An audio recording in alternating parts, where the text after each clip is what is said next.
Sveiki visiem! Mani sauc Ieva Skrīvere, es pārstāvu Latvijas debešu asociāciju Ko tu domā? Mūsu organizācija jau darbojas gandrīz jau 3 gadus ar mērķi attīstīt kvalitatīvu debešu kultūru Latvijā.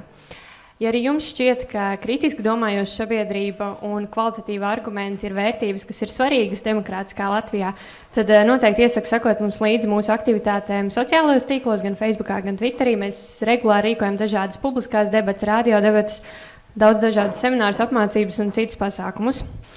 Un šogad mums ir nedaudz citādāks formāts sadarbībā ar Domnīcu Providus. Mēs rīkosim pasākumu ar 2 daļām. Pirmajā daļā Iveta un Marta no Providus prezentēs analītisko pārskatu par 11. Saeimas diskusijām un lēmumiem par pilsonisko līdzdalību. Un pēc tam otrajā daļā mums būs formāls debates, būs 3 runātāji par, 3 pret, par tēmu vai vairāk referendumu samazina Latvijas drošību. Un bez liekas kavēšanās tad došu vārdu Martai un Ivetai. Pārņemšu no tevis mikrofonu šajā pusē. Paldies visiem, ka atnācāt. Es mēģināšu nerunāt gari. Mēs ar Martu esam vienojušies un arī ar organizatoriem, ka 6:30 ir pats vēlākais brīdis, kad mēs sākam debatas, bet tā kā Iveram ir jāsteidzās, tad iespējams, ka mēs mēģināsim arī savu prezentācijas daļu nedaudz saīsināt. Mans uzdevums ir palūkoties atpakaļ uz iepriekšējiem gadiem par to, ko Saeima izdarīja attiecībā uz likumiem. Marta vairāk paskatīsies un jums pateiks, ko viņa par sabiedrības līdzdalību runāja. Kāpēc tas ir svarīgi un kāpēc no šī pārskata izauga doma par diskusiju? Tāpēc, ka tas bija tas laiks, 11. Saeima, 2011. līdz 2014. gads, kad notika pēdējie referendumi, vismaz līdz šīm Latvijas vēsturēm. Un arī tieši šī 11. Saeima grozījis referendumu norises kārtību tā, ka pēc būtības šobrīd viņi ir ļoti grūti īstenojami. Un šī debata, ko mēs visi 3 piedzīvosim, parādīs tos argumentu spektru, vai tas ir bijis plus mīnus labi, vai arī tā nav bijusi pat veiksmīgākā iecere. Bet atgriezīsimies pie konteksta. Konteksts 11. Saeimai un likumdošanas darbām šīs Saeimas ietveros, protams, ir redzams šajā attēlā. Referendums par jaunām Saeimas vēlēšanām. Šeit viens no tā gada vasaras spilgtākajiem notikumiem, kas, protams, bija viens no tiem faktoriem, kas iekrāsoja 11. Saeimas darbu. Un mums šķita interesanti paskatīties, kā šī Saeima, kas nostrādāja nepilnus 3 gadus, ko tā spēja vai nespēja izdarīt sabiedrības līdzdalības jomā. Te jāsaka, ka šī Saeima nāca ar ļoti spēcīgiem uzstādījumiem, un šo to labu viņi patiešām paspēja izdarīt. Teiksim, portāls Mana balss lielā mērā ir spējis uzaugt tik ietekmīgs un tik spēcīgs ne tikai Latvijas, bet arī starptautiskā kontekstā, kad mēs runājam par Latvijas veiksmu stāstiem, bieži vien mēs pieminam iespēju parakstīties par e-petīcijām. Arī tādēļ, ka Saeima pieļāva cilvēkiem nākt klajā ar petīcijām, kas ir obligāti izskatāmas Saeimas komisijās un pēc tam arī Saeimas darba kārtībā. 11. Saeima bija tā, kas ieviesa šādu iespēju, un ar to, manuprāt, tās paliks tas lielākais ieguldījums sabiedrības līdzdalības jomā. No otras puses, uzreiz pēc tam, jo tas bija viens no pirmajiem Saeimas darbiem, atļaut cilvēkiem nākt klajā ar jaunām petīcijām, notika šīs diezgan Latvijas sabiedrību traumatizējošs notikums, proti referendums par 2 valsts valodām. Šeit jūs redzat grafiku, kā tas referendums beidzās, proti 70% milzīgs pārsvars pateica, ka 2 valodām Latvijā nebūtu, bet vienlaikus šis referendums ļoti pamatīgi iekrāsoja visas turpmākās diskusijas, kas 11. Saeimā notika, un arī pabremzēja vai tieši otrādi pātrināja dažu likumu spēkā stāšanos vai tieši otrādi nepieņemšanu. Un es teiktu, ka galvenais cietējs no visa šī stāsta bija pirmkārt iespējas Latvijas iedzīvotājiem nākt klajā ar jauniem referendumiem. Jūs atceraties, reiz bija tā kārtība, ka 10 000 iedzīvotāji varēja ierosināt kādu jaunu ideju, un pēc tam pa visu Latviju atvērās centrālās vēlēšanu komisijas nodaļas, kur tad varēja parakstīties papildus, lai pārliecinātos, vai ir vai nav aptuveni 120–130 000 balsis. Saeima pēc ilgām diskusijām nolēma no šīs iespējas atteikties. Un šādas iespējas vismaz šobrīd Latvijas iedzīvotājiem vairāk nav. Tas bija tas pirmais upuris. Otrais upuris bija pašvaldību referendumu iecere. Mums nekad līdz šim Latvijā nav bijuši pašvaldību līmeņa referendumi, bet par šādu ideju tika diskutēts sākot no 90. gadu vidus. Vislabāk izstrādāts likumprojekts bija tieši 11. Saeimai. Viņi nespēja šo likumprojektu pieņemt lielā mērā. Tur bija dažādi apstākļi, bet viens no argumentiem arī bija šis traumatizējošais 2 valodu referendums un arī tas, kas notika Krimā. Visbeidzot, lai iedot jums vēl tādu kā nelielu pārskatu par labām lietām, par varbūt netik labām lietām, kas tika pieņemtas iepriekšējā Saeimā, ar ko tā paliks atmiņā, domājot par pilsonisko līdzdalību, un kas daudz detalizētāk parādās mūsu pārskatā. Ir vairāki likumprojekti papildus mana balsta kā leģitimizācijai, kas palielina mūsu kā iedzīvotāju iespējas pieņemt lēmumus. Teiksim, šī Saeima pieņēma mūsdienīgāku arotbiedrību likumu, samazināja iespējas nepamatoti atteikt piketus un demonstrācijas, normālāk sadalīja priekšvēlēšanu aģitācijas laiku jaunām politiskām partijām. Var sakot, bija dažas ierosmes sabiedrības līdzdalības jomā, ar ko šī Saeima izcēlās tādā pozitīvā nozīmē.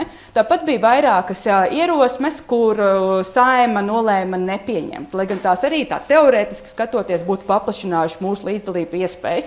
Piemēram, Saeima šaubījās, vai vajag ļaut piedalīties vēlēšanās jau sākot no 16 gadu vecuma. Tāpat Saeima jau kuro reizi balsoja, ka mazākumtautību pārstāvjiem nevajadzētu būt īpašām tiesībām sazināties mazākumtautību valodā ar valsts iestādēm. Tāpat ļoti liels diskusijas bija par to, kam konkrēti vajag vai nevajag būt tiesībām iesniegt petīcijas.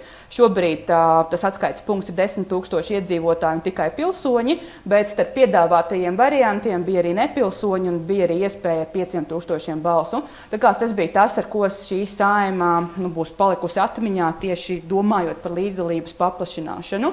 Attiecībā uz līdzdalības sašaurināšanu, tas problemātiskākais iepriekšējā Saeimas lēmums kā reiz bija apgrūtinātās referenduma ierosināšanas tiesības. Protams, problemātiskākais nenozīmē obligāti slikts, un šī diskusija visticamāk parādīs dažādus viedokļus attiecībā uz šāda veida lēmumiem, bet tas nebija vienīgais. Tāpat bija tik apgrūtinātas iespējas varbūt partijām brīvi sevi dibināt. Ja jūs tikko esat sekojuši līdzi Artus Kaimiņa jaunās partijas dibināšanai, tad iemesls, kāpēc tur bija tik milzīgas rindas un visiem bija jāstāv rindā pēc notāra, bija tāds, ka iepriekšējā Saeima uzlika par pienākumu katrai partijai komandēt uz dibināšanas sanāksmi vismaz vienu notāru, lai viņš pārliecinātos, ka visi cilvēki, kas tur piesakās kā dibinātāji, patiešām ir reāli cilvēki. Vienlaikus bija piedāvāts vēl veselu virkni citu ideju, kas kā sašaurinātu iespējas ietekmēt politiku dažādām cilvēku grupām, bet tās Saeima nepieņēma. Teiksim, viens no tādiem būtu bijis obligātas augstākā līmeņa latviešu valodas zināšanas visiem vēlēšanu kandidātiem. Saeima nolēma, ka tas būtu pārspīlēti, vai arī tad, ja kāda Saeimas partija piedalās vēlēšanās, ka tai būtu jāpierāda, ka tai vismaz 1000 atbalstītāju ar konkrētiem parakstiem. Arī to Saeima nolēma, ka tā nebūs pat labākā ideja. Un visbeidzot, pienākums arī Saeimas vēlēšanās balsot nevis jebkur, kur mēs vēlētos, kā šobrīd jebkurā Latvijas apgabalā, bet mēs tiktu piesaistīti konkrētam iecirknim, un arī to Saeima neatbalstīja. Kā jūs varat redzēt no šīs nelielās ilustrācijas, iepriekšējā Saeima diezgan daudz strādāja ar pilsoniskās līdzdalības jautājumiem. Tās lielākie atmiņā paliekošie lēmumi ir referenduma iespēja samazināšana, vienlaikus atļaušana iesniegt petīcijas un neko neizlemšana attiecībā uz pašvaldību referendumiem. Un tagad Marta pastāstīs ne tik daudz par likumprojektiem, bet kā Saeimas deputāti runāja par šāda veida lēmumiem, kā viņi argumentēja, kāpēc līdzdalība ir laba vai slikta lieta. Paldies, Iveta. Es paņemšu to klikšķi. Šito te. Rīgi, paldies. Jā, Iveta pastāstīja par tiem likumprojektiem, kas tika pieņemti vai tieši netika pieņemti, bet mums ļoti interesē paskatīties arī uz to, kā deputāti argumentē par labu dažādiem likumprojektiem un kādās vērtībās un pasaules skatījumā ir balstīta viņu diskusijas. Un, ja mēs skatāmies uz diskusijām un uz izteikumiem, kur tika argumentēts par labu līdzdalībai, tad patiesībā visizplatītākais veids, kā par to tika runāts, ir tāda ideja, ka mums ir jāatbalsta kāds līdzdalības veids, jo tas mums palīdzēs tuvoties demokrātijas ideālam, kas ir nedaudz pārsteidzoši, ka tieši vistipiskākais veids ir tāds diezgan patiesībā abstrakts veids, kā runāt par līdzdalību, un tā ideja tur apakšā ir tāda, ka mēs nevēlamies izmantot kādu veidu, lai, teiksim, izpildītu Eiropas Savienības prasības vai uzlabotu savu ekonomiku, bet mēs vērtējam demokrātiju kā tādu pašu šīs vērtības. Ja mēs skatāmies uz tālākajiem argumentācijas veidiem, tad mēs nonākam arī pie līdzdalības kā metodes kaut kādas citas lietas sasniegšanai. Un nākamā izplatītākā maniera, kādā tika runāts par labu līdzdalībai, ir tas, ka tā mums palīdzētu pieņemt labākus lēmumus. Un apakšā zem šīs domas bieži tika pieminēta tieši pašvaldību referendumu, kur parādījās ideja, ka, ja tāda iespēja būtu, ja kaut vai būtu šāds, teiksim, drauds, ka kāds varētu veidot pašvaldību referendumu, tas varētu likt deputātiem, birokrātiem labāk pamatot savus lēmumus, labāk sagatavoties, un rezultātā mēs nonāktu arī pie labākiem likumprojektiem un labākiem rezultātiem. Vēl viens veids, kas arī bija līdzīgi populārs, bija runāt par līdzdalību, kā iespēju ļaut sabiedrībai pašai pieņemt lēmumus. Ja lielākoties mēs deleģējam šo iespēju mūsu pārstāvjiem vienreiz 4 gados un uzticamies, ka viņi to darīs, tad tā ideja, kas tika izteikta bieži vien deputātu sarunās un diskusijās, bija tas, ka iespējams mums nevajadzētu baidīties arī dot cilvēkiem šo atbildību, pieņemt atsevišķus lēmumus pašiem un nevis tikai paļauties uz ievēlēto varu. Un patiesībā, manuprāt, vispārsteidzošākais ir tas, ka līdzdalība kā ierocis pret korupciju un naudas ietekmi bija vismazāk populārais arguments par labu līdzdalībai. Jo no vienas puses korupcija vēl joprojām ir ļoti, ļoti aktuāls tēmats, kas arī, manuprāt, ļoti daudz cilvēkus saist un liek, teiksim tā, satraukties par politiskiem jautājumiem, tad tas ir arguments, kas tika izmantots vismazāk. Ja mēs skatāmies uz argumentiem un idejām, kas tika izmantotas pret līdzdalību, tad varbūt es viņās pārāk ļoti neiedziļināšos, jo tur daudz kas pārklāsies arī ar to, par ko varētu runāt mūsu debatētāji šodien. Tad viens no populārākajiem bija pilnīgi tas, kas jau ir mūsu debates jautājuma iekšā, ir tas, ka līdzdalība ir drauds, un tas balstās bieži vien izteikumos par to, ka sabiedrība būs viegli manipulējama, viņi varēs ar teiksim, dažādām ietekmes metodēm pavirzīt par labu kādam viedoklim vai idejai un ātri sāģitēsim. Un, teiksim, tur arī līdzīgi tas iet kopā ar domu, ka, teiksim, deputāti nebūs šādā veidā manipulējumi, bet tieši sabiedrība ir tā, no kuras mums vajadzētu baidīties, un tādēļ referendumi ir drauds. Tālāk līdzīgi populāri bija pārējie izteikumi, kur, teiksim, tieši saistībā ar partiju dibināšanas noteikumiem ideja bija tāda, ka līdzdalība novedīs pie vājas demokrātijas un vājākām partijām. Un, manuprāt, tur nedaudz slēpjās apakšā tā doma, ka vāja demokrātija mums saistās ar vāju izpildvaru. Un, tas, tad, teiksim, arī ir debatējums jautājums, bet diezgan populārs šāds uzskats bija starp izteikumiem. Vēl viens veids, kā deputāti vēlējās nedaudz, teiksim, es teiktu, atgaiņāties no priekšlikumiem, paplašināt līdzdalību, bija teikt, ka esošās iespējas jau mums ir pietiekošas. Un bieži vien tas tika, teiksim, noreducēts līdz tādam nedaudz absurdam, ka tikko kāds deputāts Saeimas tribīnē piedāvā kādu jaunu līdzdalības metodu, tad ir teikts, vai, teiksim, saka, ka mums pietrūks šī jaunā līdzdalības metode, tad atbilde bieži vien bija, ka nē, mēs jau nedzīvojam kaut kādā diktatūrā, kur nav iespējas izteikties, mums jau šādas iespējas ir piedāvātas, var tur piedalīties tajā sēdē, var aizsūtīt vēstuli, viss jau ir pieejams. Ja? Un teiksim, šī diskusija nevirzījās ap ideju, ka tā ir skala, kur mums varētu būt vairāk vai mazāk līdzdalības, bet uzreiz bija šīs bailes, ka mēs jau neesam diktatūrā, nekas vairāk mums nav nepieciešams, neviena jauna metode. Un otra referenduma, valodas referenduma kontekstā bija arī šis arguments, ka līdzdalība kā referendums var šķelt sabiedrību, un tas var arī biedēt sabiedrību. Apakšā es domāju, ka tur diskusijās bieži parādās tādas bailes no viedokļu atšķirības, bailes no tā, ka mums sabiedrība varētu būt dažādos polos pēc saviem uzskatiem arī. Līdzīgi kā mēs skatījāmies uz līdzdalības jautājumiem, mēs skatījāmies arī uz to, kas tad varētu būt tie cilvēki, kas drīkst līdzdarboties, kas drīkst lemt par Latvijas nākotni. Un šeit parādās tādi divi virzieni, kā par to tika runāts. Viens ir, teiksim, iekļaujoša ideja par Latvijas valsts, kur piedalīties var visi, neatkarībā no viņu izcelsmes. Un otrs ir izslēdzošs modelis, kurā par Latvijas nākotni lemj kodols, pamatiedzīvotāju, vēsturiskā grupa, teiksim tā.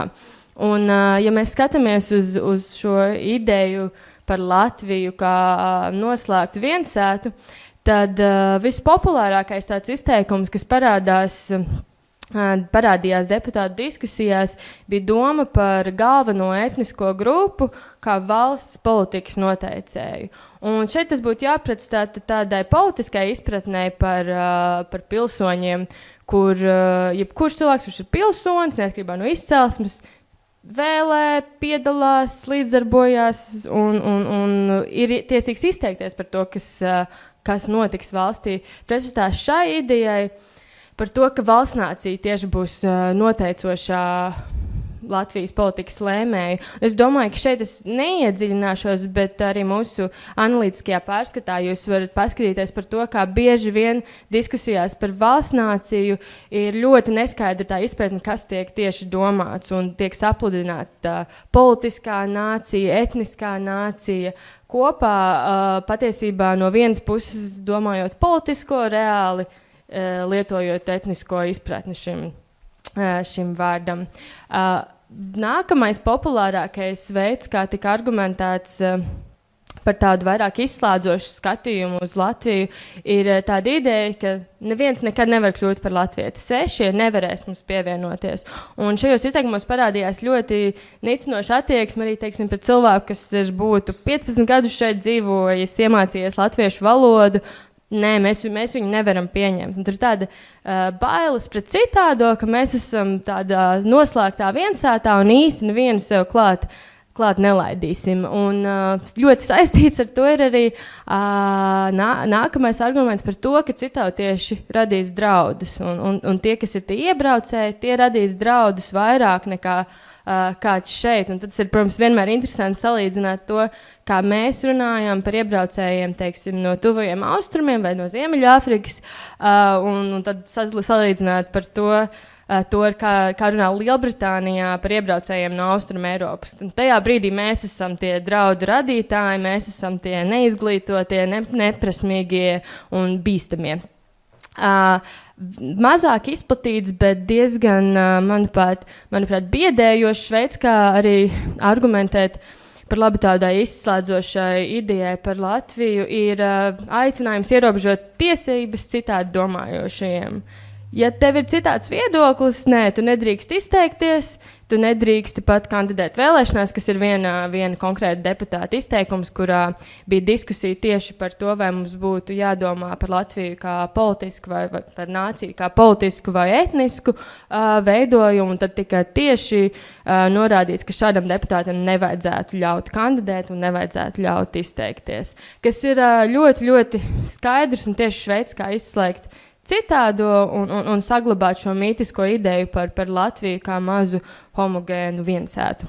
Savukārt, ja mēs skatāmies uz izteikumiem, kas bija par Latviju kā atvērtu sabiedrību, kas patiesībā bija vairāk un pieauga apskatīto gadu laikā, tad ļoti daudz deputāti tieši konkrēti runāja par Latviju kā pilsonisko nāciju, un paskatoties, es domāju, arī pētījumā jūs varēsiet redzēt, ka tie patiesībā ir netipisku partiju deputāti, kas arī tieši runā par to, ka jebkuras tautības cilvēks ar uzsvaru piedalās mūsu valsts celšanā, var būt mūsējais. Un šeit parādās tā ideja, ka tu vari būt no dažādas izcelsmes, bet savukārt, kamēr tu pildi savus pilsoniskos pienākumus, kamēr tu esi aktīvs un izvēlies šajā valstī darboties, tu vari būt daļa no šī te kopuma, un tu drīkst arī tāpat kā jebkurš cits pilsonis lemt par Latvijas nākotni.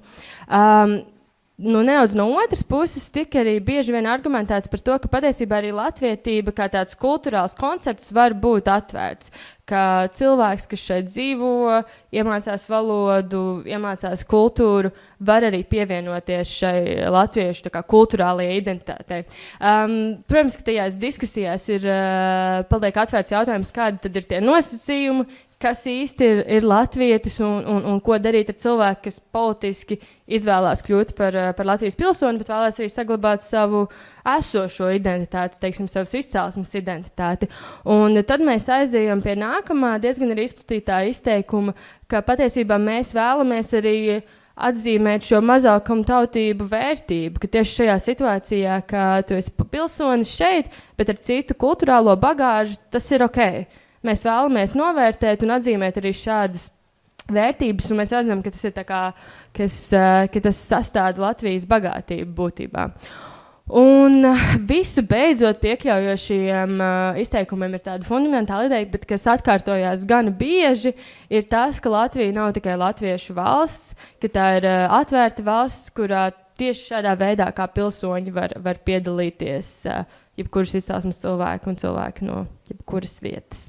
Tas ir tāds ļoti ātrs pārskats. Es domāju, es nekavēšu jūs ilgāk, lai mēs varam virzīties pie debates.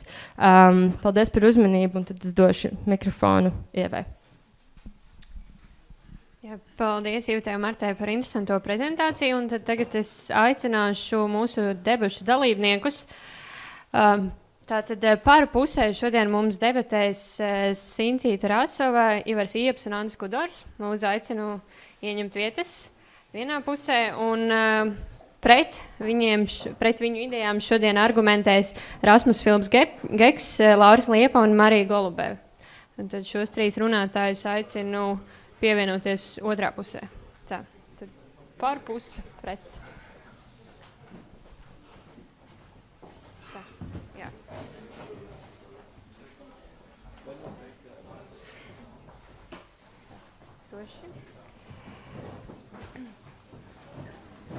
Rasmus, viņi var sēdēs vienus priekšu šodien sēdēšu.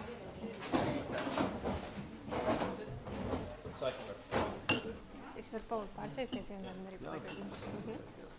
Tā, un kamēr runātāji uzpilda glāzes ar ūdeni, mēs redzam, ka debates ir ļoti labs instruments, kā pieņemt labus lēmumus, bet, lai zinātu, vai debates ir izdevušās, vai ir notikusi kaut kāda lēmuma un viedokļu maiņa, ir svarīgi zināt, ko jūs domājat pirms debatēm. Tāpēc te būs neliela interaktīvā balsošana no zāles. Tātad šodienas jautājums ir, vai vairāk referendumu samazina Latvijas drošību. Un tagad aicinu pacelt visus tos, kuri piekrīt, ka jā, vairāk referendumi, tas ir risks Latvijas drošībai. Tā. Tik 3. Jā. Jā. Ne, replikas būs, es atvainojos. Referendumu. Ja. Es varētu palūgt apsēsties. Mums beigās būs jautājuma daļa, un tad varēs izteikties. Tagad ļausim izrunāties. Jā.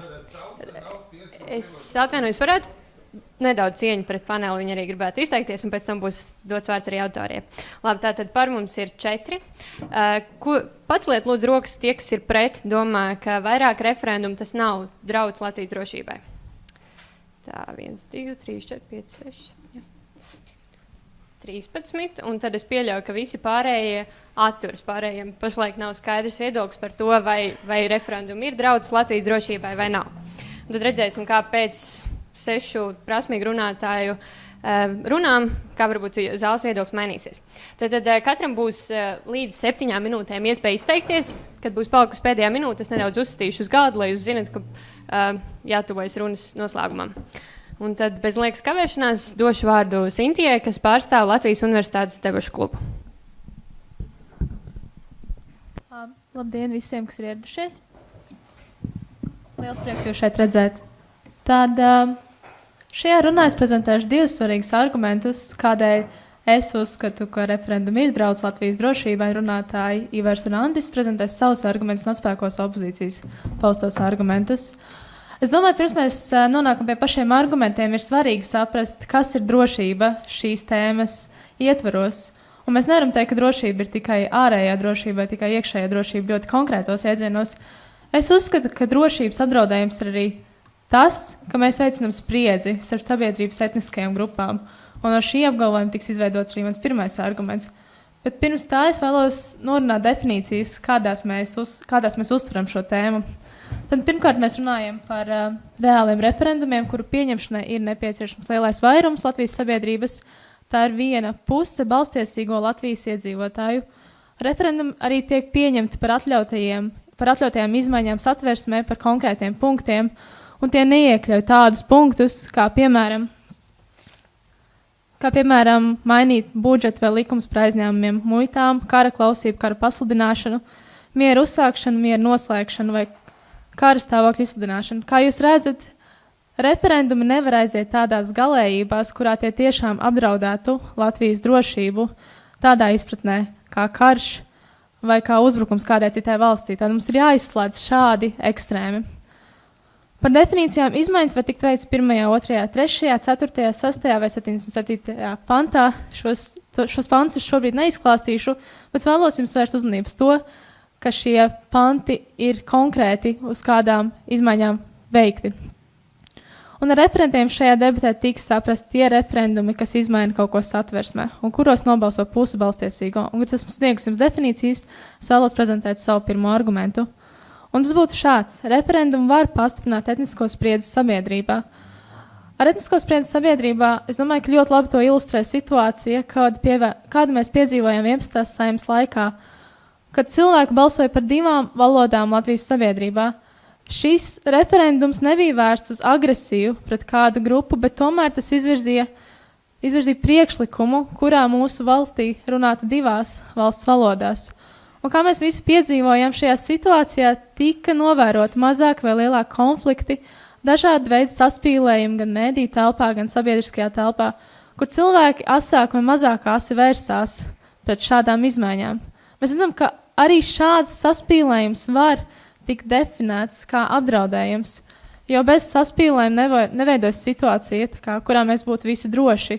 Šis saspīlējums var novest pie dažādām sekām, un par laimi tas neradīja nekādus reālus konfliktus, bet mēs varam uzskatīt, ka potenciāls risks tomēr veidojās no tā. Arī kā svarīgs piemērs ir jāpiemina likumprojekts par izmaiņām satversmē, kas paredzēja to, ka latviešu valodā skolās visas mācības notika tikai latviešu valodā, sākot no 1. klases 2012. gada 1. septembrī. Šis referendums nenokļuva pat līdz referendumu pieņemšanas līmenim, bet tas radīja vēl lielāku saspīlējumu un ažiotāžu sabiedrībā par to, ka viena valsts grupa nostātos pret otru valsts grupu. Arī šīs piemērs labi ilustrē to, kā sabiedrība sadalījās 2 daļās, kurā viena sabiedrības daļa uzskatīja, ka tai tiek uzbrukts ar šādu referendumu piedāvājumu. Un ar šiem 2 piemēriem es vēlos norādīt to, ka šis saspīlējums rada nevajadzīgu situāciju sabiedrībā, kas var izaugt lielākos vai mazākos konfliktos. Un kaut šie referendumi paši par sevi nav ar veidu vai iemeslu veicināt konfliktus, mazākā vai lielākā mērā tie tomēr tādus veicina. Un arī mums ir jāsaprot, ka svarīgs aspekts visā šajā referenduma procesā ir sabiedriskie mediji. Un kaut referendumi paši neveicina šo spriedzi, ļoti dažādi blakus faktori, kā mediji var to veicināt.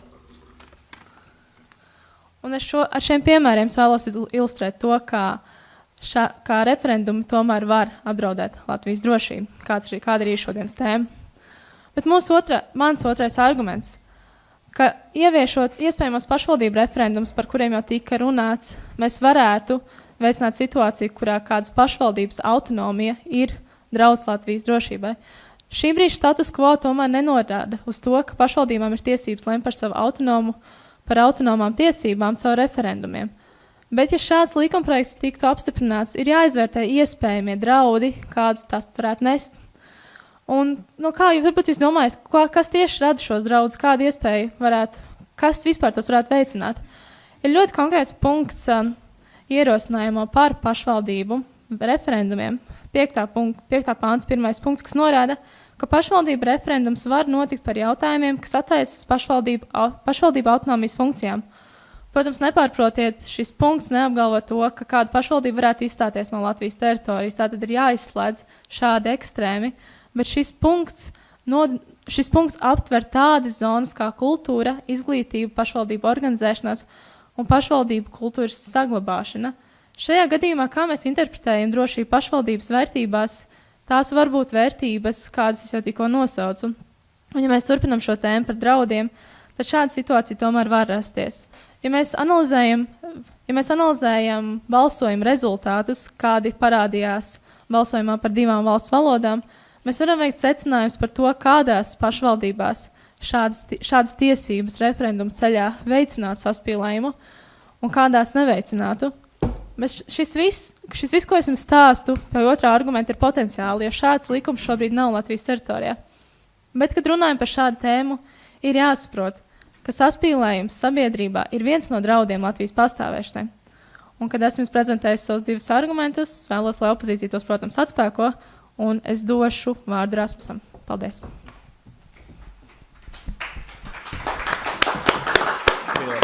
Paldies Sintijai, un tagad vārds Rasmusam, kas ir Rīgas ekonomikas augstskolas debašu kluba pārstāvis. Jā, paldies, Ieva, tāpat kā Sintija. Sveiki visiem! Mēs uzskatām, ka referendumi ir daudzās rietumvalstīs efektīvi izmantots mehānisms, ko mēs izmantojam, lai uzlabotu politisko procesu un lai labāk skatītos, kas tad īsti ir tas, ko dara politiķi. Mēs neuzskatām, ka teikt, ka tikai tāpēc, ka referendumi var ietekmēt Latvijas drošību, ir pietiekams iemesls, lai šo politisko līdzekli ierobežotu vai viņu vispār aizliegtu, tā kā to šobrīd ir izdarījusi Latvijas valdība. Pirms es atspēkoju to, ko teica Sindija, pirmkārt, es gribu paskatīties vispār uz to, kāpēc mums ir tie demokrāti, kāpēc mums ir referendumi, kāpēc nepietiek, ka es eju reizi 2-4 gados un balsoju Saeimā vai kaut kā tā. Tāpēc, ka vispārīgi cilvēku interesi politikā ir tāda, kāda viņi ir. Nav tā, ka mums ir 90-95% cilvēki, kas iet un balso vēlēšanās. Vairāk ir tā, ka cilvēki iet balso vēlēšanās, ja ir labs laiks. Un nav tā, ka cilvēkiem šausmīgi neinteresē tas, kas notiek politikā, bet vairāk tas cilvēku skaits, kas balso, samazinās, tāpēc, ka cilvēkiem liekas, ka ejot un balsojot, tu īsti neko nevar izmainīt.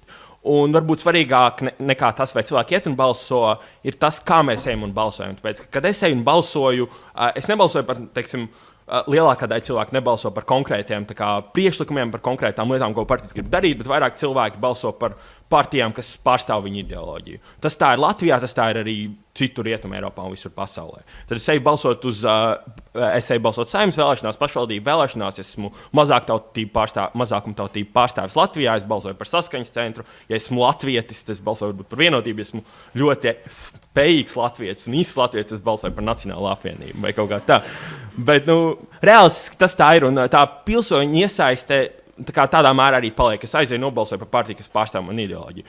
Teiksim, tad, kad mums ir referendums, kā kaut kāds atsevišķs process, kur cilvēki iet un cilvēki ir aktīvi, ir aktīvi tāpēc, ka ja kaut kas tev tik ļoti rūp, ka tu esi gatavs, ziedot 1 stundu savu brīvā laiku un aiziet parakstīties par referendumu, vai aiziet par viņu nobalsot, tas droši vien ir kaut kas tāds, kas tev ir pietiekami svarīgs. Kaut kas tāds, kam vajadzētu būt publiskajā vidē, un kaut kas tāds, ko tu uzskati, ka politiskās partijas un politiķi nevar pilnībā nosakt. Tad vienā pusē mums ir tādi Šveices referendumi, ka mēs ejam un balsojam par visu, un kāds var ierosināt referendumu, un viss notiek. Tas noteikti nav tas, kas mums ir jāizstāv. Otrā pusē mēs uzskatām, ka tādi likuma grozījumi, kas ir Latvijā, ir par daudz. Mēs neuzskatām, ka referendumu, lai kurus ierosinātu, nepieciešams milzīgs skaits cilvēku, kur katram parakstam jābūt notāra apstiprinātam. Mēs uzskatām, ka šos referendumus, šāda likumdošana ierobežoja referendumus, un tā rezultātā politiskie spēki, nevalstiskās organizācijas vai cilvēki, kas gribētu referendumus par konkrētu tēmu, nevar viņus ierosināt. Mēs uzskatām, ka labākais variants ir kaut kur pa vidu, kad mēs atrodam kaut kādu balansu starp to, ka mums ir referendumi par svarīgām lietām, bet mums nav referendumu par visu, kas valstī visu laiku jārīko tikai tāpēc, ka daži cilvēki tā grib. Kāpēc tad referendumi ir tieši labi konkrēti politiskajam procesam valstī? Pirmkārt, mēs uzskatām, ka referendumi palielina vēlētāju iesaisti politiskajā procesā. Tas tā ir tāpēc, ka, kad es eju balsot par referendumu, nav tā, ka es tikai aizēju nobalsoju par referendumu, tad eju atpakaļ un daru tālāk visu to, ko es darīju. Tā kā referendums ir kaut kas, kas par ko man ļoti rūp, un ko es uzskatu, ka kā politiķiem vajadzētu pārstāvēt manas intereses konkrētajā tēmā, tas varbūt nozīmē, ka es iešu pēc tam un vairāk skatīšos, kas tad īsti notiek mūsu valstī, kas ir tās partijas, par ko mēs balsojam, kas ir tas, ko politiķi dara, un lielāka iespēja, ka es pēc tam iešu un balsošu arī vēlēšanās un balsošu par partijām, iesaistīšos politiskajā procesā. Mēs uzskatām, tas ir labi. Otrkārt, mūsuprāt, tas nozīmē, ka mums ir vieglāk kontrolēt, kas tad īsti ir tas, ko politiķi dara, un mums ir konkrēts mehānisms, kā mēs to varam ierobežot. Tad, kad Vaira Vīķe Freiberga ierosināja referendumu par drošības likuma grozījumiem, tas bija tāpēc, ka cilvēki nepiekrita tam, ko Saeima gribēja. Cilvēki negribēja, lai Saeimai ir lielāks pilnvars konkrētā likuma ietvaros. Un pat ja referendumu nepietika likumdošanas dēļ, jo nebija kvorums, vai ne? Tāpēc tas Saeima mudināja atcelt šos likuma grozījumus, jo tas nebija kaut kas tāds, ko cilvēki vēlējās. Treškārt, pat ja referendumi neko nemaina, mēs uzskatām, ka referendumi izraisa diskusijas, un referendumu rezultātā mēs sabiedrībā vispār runājam par to, kas mums notiek. Nav tā, ka mēs vienkārši paslaukam kaut ko zem paklāja un vispār par to nerunājam, izliekamies, ka šī problēma mums nav. Ja mums ir referendums, tad mēs par to runājam mēdījos, mēs par to runājam radio, un tā rezultātā mēs arī varam saprast, kāpēc mums ir šis referendums un kādi ir argumenti abās pusēs. Ceturtkārt, mūsuprāt, referendums atļauj konkrētām minoritāšu grupām valstī pārstāvēt sevi un dabūt, lai politiķi runā vai politiķi ievieš konkrētu likumdošanu, ko viņi paši par sevi neievies. Referendums Sīrijā par viendzimumu laulībām, piemēram, nekad nenotika, tāpēc politiķi nav gatavi iet un konkrēti runāt par šo konkrēto likumdošanu. Tas, ka ir tāds mehānisms kā referendums, ar ko mēs varam apskatīties uz visas sabiedrības viedokli un pieņemt likumdošanu, kas mūsuprāt ir vērtīga un noderīga, tas mūsuprāt ir pozitīvi. Tātad, pirmkārt, tas ir tāpēc, kāpēc referendumi ir labi. Otrkārt, kāpēc tad nav tā, ka mūsuprāt referendumi ietekmē Latvijas drošību? Un es varbūt ieiešu nedaudz galībās, jo es nezinu, ko teiks Ivars vai Andris, bet parunāsim par to referendumu, kas nosaka konkrētu reģionu autonomiju. Tāpēc, ka pieņemsim, ka mūsu Latvijā Zilupes novads, kas ir tuvu pie Krievijas, un ka novads izdomātu taisīt referendumu un novadā parādītos zaļie cilvēciņi vai nekas pateikt, jā, šī tagad ir Krievija kaut ko tādu. Mēs neuzskatām, ka Putinu ļoti interesē, kāds ir konkrētais normatīvais regulējums saistībā ar referendumiem valstī vai kāda ir referenduma vēsture konkrētajā valstī. Tad, kad bija referendums Krimā, nebija tā, ka Krima paskatījās, Ukrainā vai kā konkrēti jārīko referendums Ukrainā, vai mēs viņu varam rīkot, vai mēs viņu nevaram rīkot. Īstenībā bija tā, ka tas tiek izmantots kā PR pasākums, lai izliktos, ka reģions pats vēlējās konkrēti pievienoties un ka Krievijai tur nebija nekāda ietekme vai kaut kas tāds. Tā kā nav tā, ka tas tiks izmantot šādā veidā, ja kāds viņiem to grib teikt. Otrkārt, sabiedrības polarizācija. Mēs noteikti negribam teikt, ka tas tā nav. Tad, kad mums ir referendums par divām valodām, protams, ir tā, ka latviešiem vienā pusē liekas, ka jā, kāds uzbruk mūsu identitātei vai kaut kam tādam. Tev kā mazākumtautību latvietim, latviešu kriem, tev varbūt liekas, ka tavas intereses nav pietiekami pārstāvētas vai ka politiskās partijas procesi viņu vispār viņus neinteresē, kas ir tas, kas ar tevi notiek.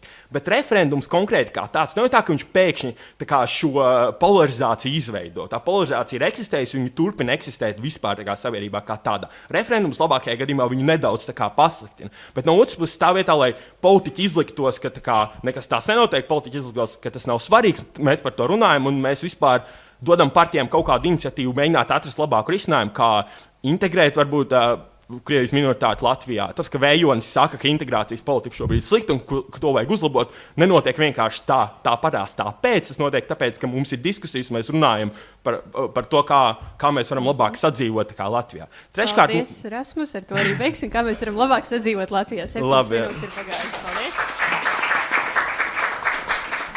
Un tagad vārds Ivaram Īvam, politologam, Latvijas Universitātes asociētajam profesoram, tāpat 7 minūtes. Paldies par iespēju piedalīties. Es gribu mazliet pirms pāriet pie konkrētā jautājuma, līdzīgi kā to darīja iepriekšējā runātāja, iezīmēt kontekstu. Tāpēc es mazliet pakomentēšu par to, kā mūsdienu Eiropā izskatās tiešā demokrātija kā savu veidu ideoloģija. Pēc tam es pāriešu pie referendumiem, kā pie tādiem specifiskākiem mehānismiem. Pirmkārt, kas attiecās uz šo tiešās demokrātijas pārņemtību, kas zināmās aprindās ir kļuvusi par tādu ja vēlaties jau reliģisku tēzi, proti, ka, izsakot, dodiet mums vairāk cilvēkiem iespējas piedalīties, un tad viss nostāsies savā vietā. Šī ir tā tēze, ar kuru zināmās auditorijās ir ārkārtīgi grūti strīdēties, jo pirmkārt tiem, kas runā pret tevi, ir iespēja runāt no zināmas morāls virsotnes vai morāls pārākuma pozīcijas.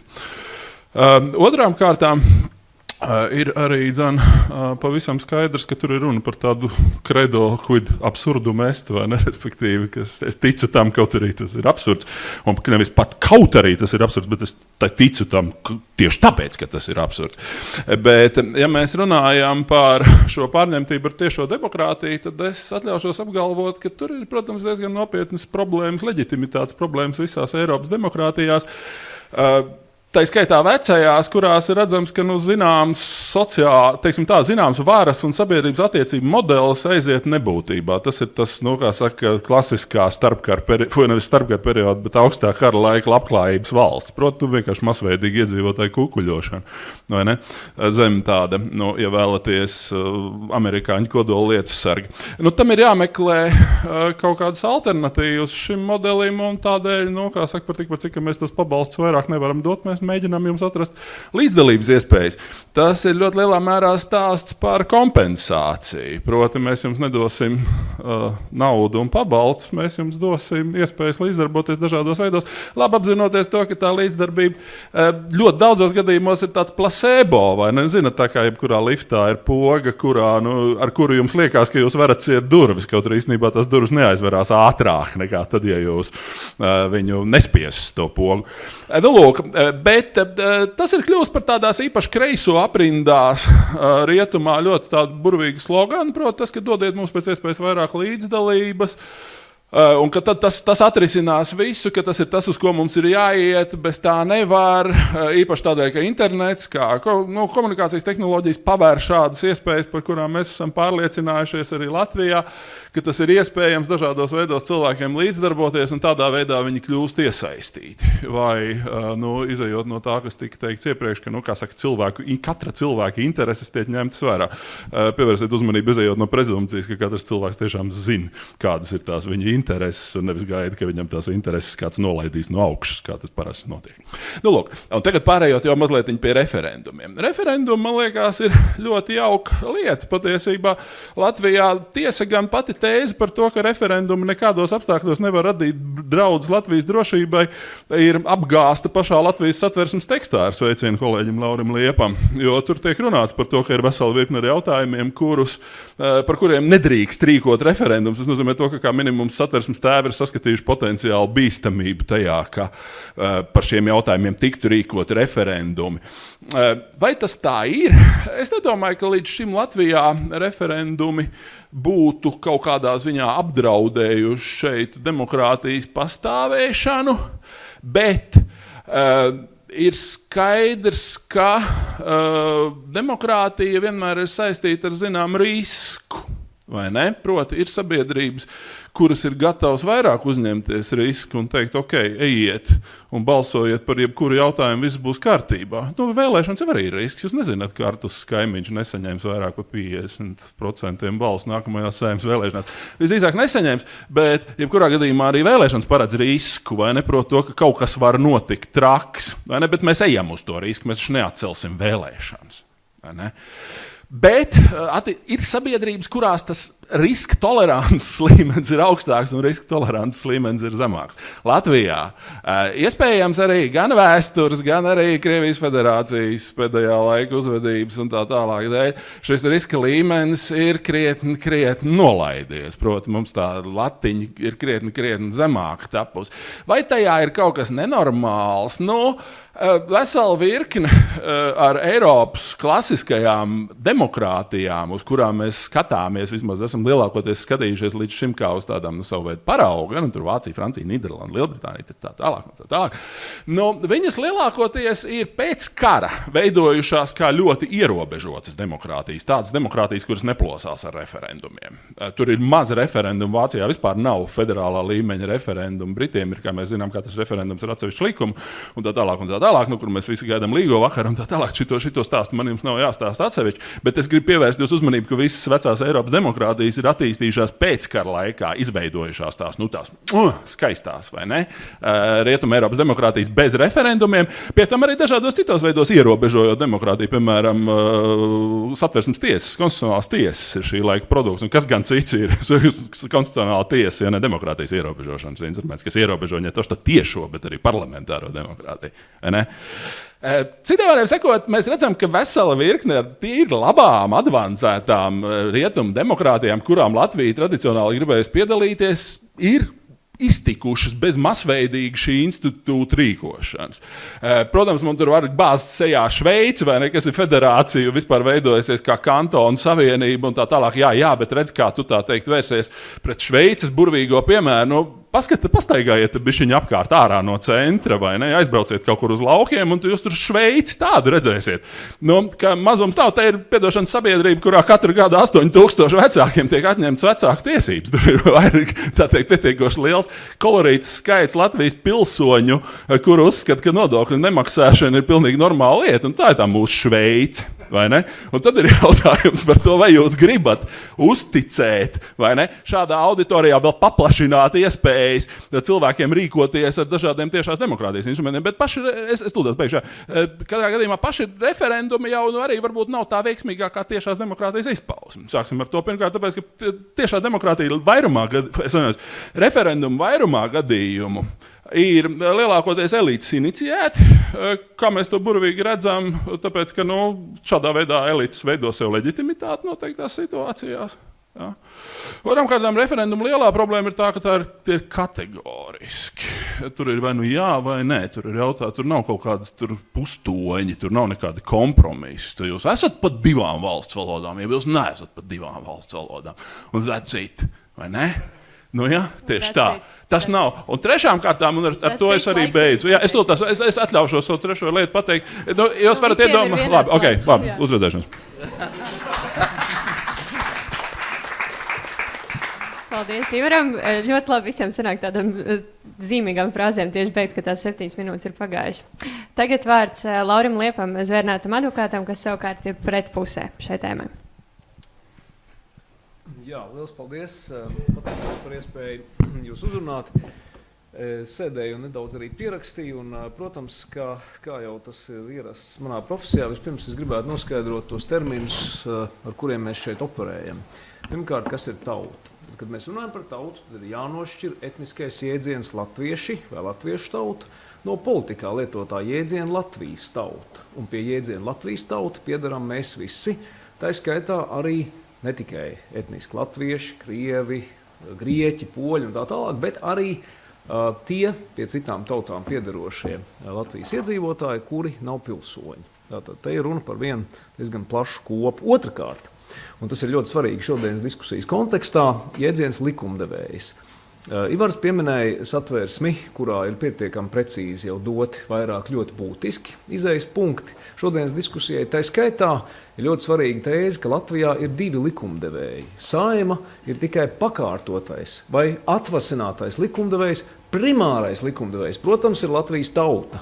Un es uzsveru Latvijas tauta, kas ir politisks jēdziens, tātad visi Latvijā dzīvojošie un, protams, primāri pilsoņi, bet ar iekļaujošu izpratni arī tie, kas Latvijā rezidē. Tā skaitā rezidē varbūt tikai caurbraucot, bet varbūt arī ar nopietnu nodomu palikt, kuru skaits faktiski katru gadu palielinās, pateicoties politikas iniciatīvām. Tas nozīmē, ka runājot par jēdzienu likumdevējs, mēs primāri domājam nevis Saimu, bet domājam Latvijas tauta. Treškārt, nobalsošana. Runājot par referendumu vai latviešu valodas jēdzienu tautas nobalsošanu, mēs domājam, ka tā ir vienmēr lemjoša. Tas ir tāds lēmums, kas tiek pieņemts, tas arī stājas spēkā kā likums.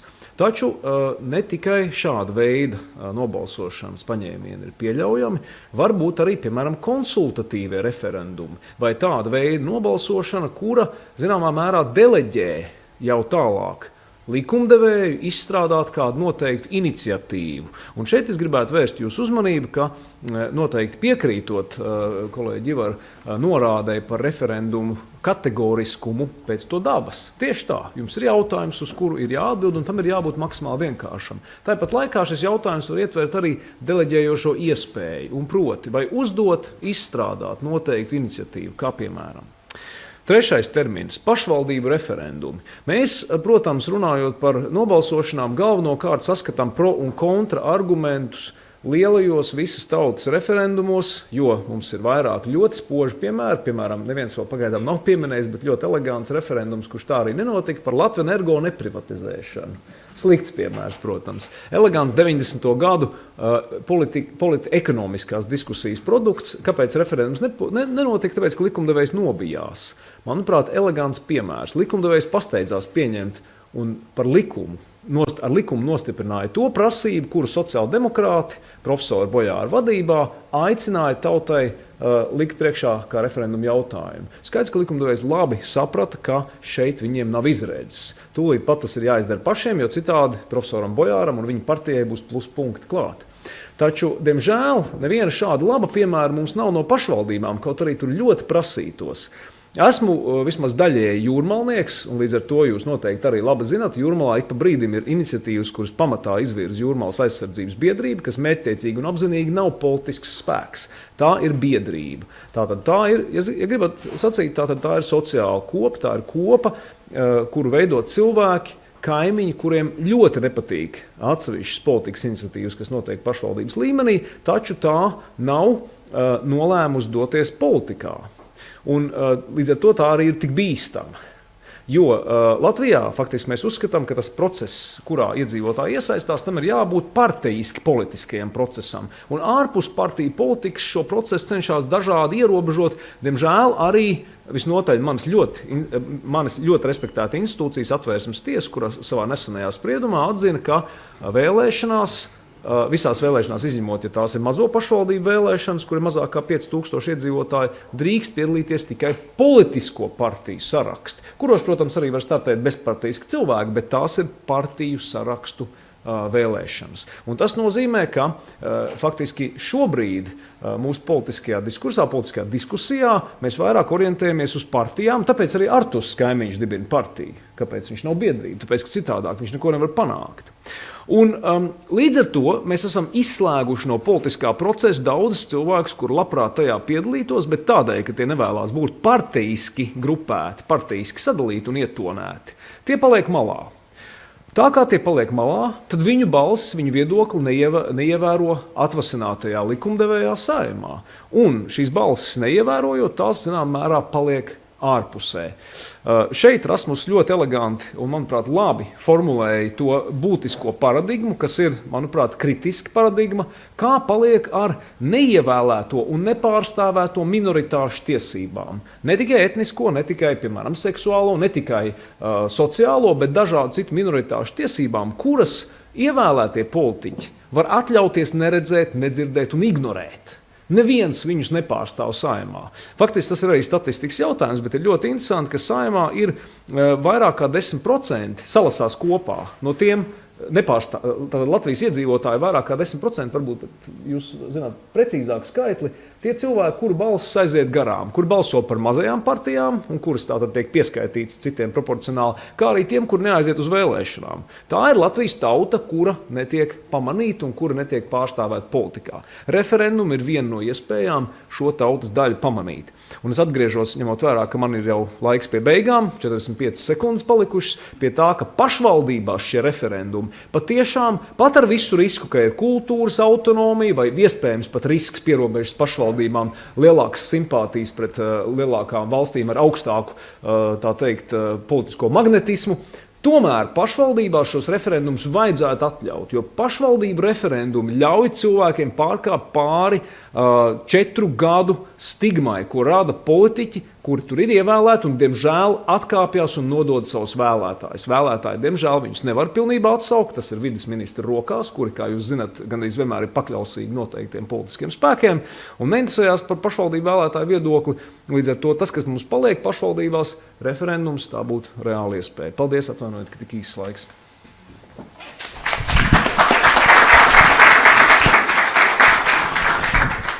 Paldies. Un tagad vārds pār puses trešajam runātājam Andris Kudors, Austrumēropas politikas pētījuma centra pētnieks. Lūdzu. Paldies. Tēma, protams, ļoti nopietna, bet drusciņi, lai mūs atslābinātu, es sākšu ar tādu tēzi, ka man ir viedoklis, kuram es nepiekrītu.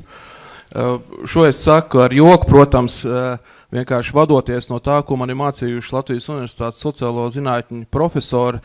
Viens ir blakus Ivars, un arī pārējie ir mācījuši, ka tad, kad mēs aizskaram kaut kādas tēmas, kas ir saistītas ar sociālām zinātnēm, ar politiskiem procesiem, ar sabiedriskiem procesiem, tāds melnbalts tēlojums ir riskants ārkārtēji. Tāpēc es priecājos šeit piedalīties, bet, protams, šī spēles noteikumi ir tādi, ka jāsadalās tieši 2 grupās. Droši vien organiskāk būtu, ja mēs sēdētu aplī, un tad daļēji mēs viens otram piekristu, un šur tur droši vien būtu atšķirīgi viedokļi. Bet, turoties pie spēles, tad es to krāsaino vēstījumu tagad lieku pie malas un pāriešu uz melnbaltāku skaidrojumu. Turpinot to, ko Ivars teica arī par 73. pantu, un arī daļai, ko Sintija aizskāra, kāpēc tad ir tā? Kad ir pants satversmē, kas nosaka, ka, piemēram, kara pieteikšana, līguma ar ārvalstīm, budžets, nav tie jautājumi, ko var izskatīt referendumā. Kāpēc? Mēs tad arī varam iziet no pozīcijas, neusticaties mums, ja es tagad runāšu kā no sabiedrības. Es tad nedrīkst lemt par budžetu. Tad jūs uzskatāt mani par muļķi, paldies, par neizglītot. Un šī ir tāda, bet par ko ir runa?